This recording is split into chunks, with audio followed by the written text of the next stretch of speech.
Good morning from KMVT.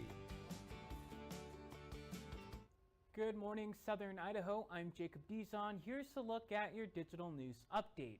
Watch out for card skimming devices. The Twin Falls Police Department is making the community aware of the technology that can lead to you getting scammed. Police say a local business in the Magic Valley recently notified them of a suspicious device attached to their credit card machine at the cash register. The device is called a credit card skimmer, which can compromise your personal information and lead to financial fraud. Authorities are still investigating the situation and cannot disclose what business was compromised by the skimmer device, as it is an ongoing investigation. These devices are used to then take that credit card information and make fraudulent purchases with it. They are getting very sophisticated to where these devices are made to look just like the credit card terminal and slides over it so that the average user might not be aware that there's a device that's been placed over the credit card terminal.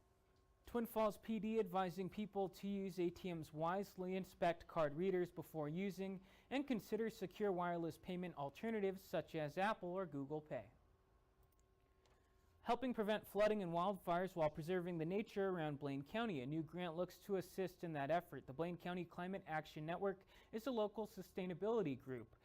Recently, they were awarded a $90,000 grant from the Climate Smart Communities Initiative. The group's program manager says the money will help with some of their planned projects.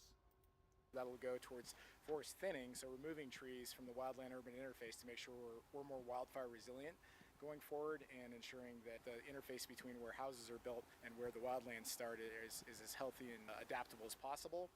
The group also wants to use the money to preserve the county's waterways, cut down on flooding, also plant more trees in city areas. They hope to have these projects done by next summer.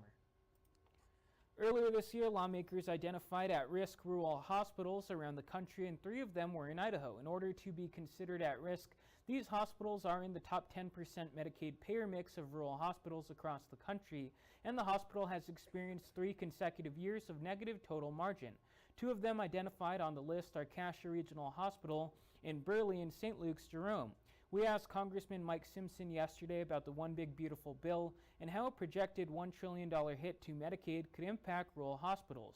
Congressman Simpson says they have put in $50 billion into the bill to make sure rural hospitals stay alive.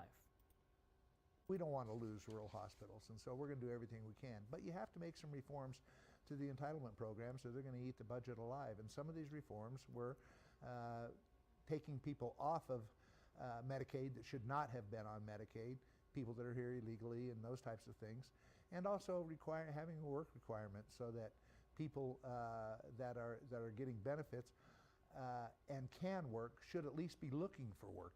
The Congressional Budget Office estimates the bill would increase the number of uninsured people by 10 million.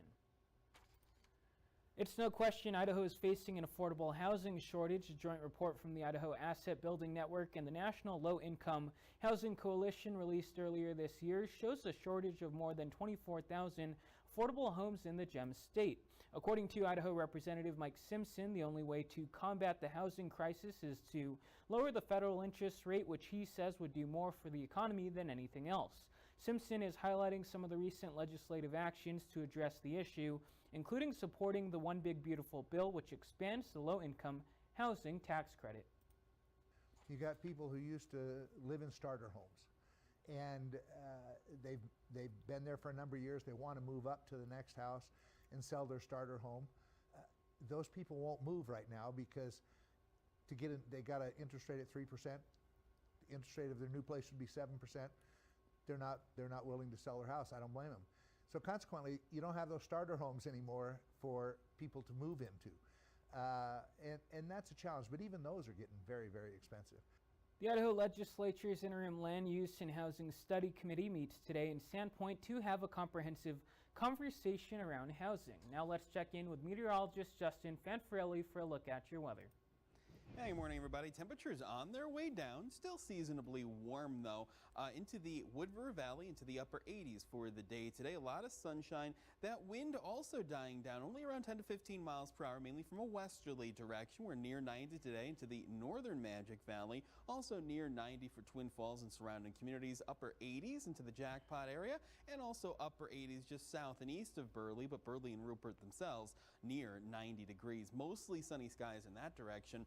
Extending the forecast into the Wood River Valley, upper 80s the next couple of days, lots of sunshine, then falling into the lower 80s by Sunday, partly cloudy skies, only around a 10% chance of moisture before back into the mid to upper 80s Monday through Wednesday of next week. A good amount of sunshine, mostly sunny skies into the Magic Valley, near 90 for today and tomorrow. Just very slight moisture chances over the weekend, otherwise partly cloudy. Temperatures falling into the upper 80s, and then warming up even further and almost complete sunshine to start next week, with highs getting into the low to mid 90s.